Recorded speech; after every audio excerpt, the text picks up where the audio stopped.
ملا ہے، امید سے ہے، اور اس کا انداز کیا ہے، اس کے معاملات کیا ہیں؟ وہ عورت گھر میں چلتی ہے تو قرآن پڑھا کرتی ہے۔ ایک دن اس خاتون کو ایک آواز آئی، اس کے کان میں آواز کیا آئی؟ اس نے ایک آواز سنی ہے، کیونکہ یہ خاتون جب بھی جو کام کرتی ہے اللہ کا ذکر برابر کرتی رہتی ہے۔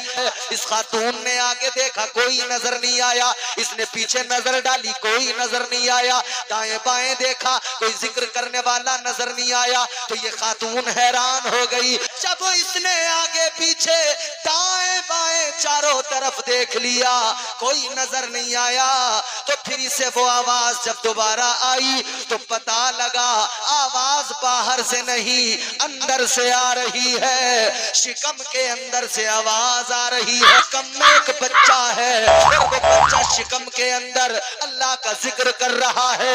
اے لوگوں، جو شکم کے اندر بچہ ہے اسی بچے کو ہندوستان کا راجہ غریب نواز کہا جاتا ہے۔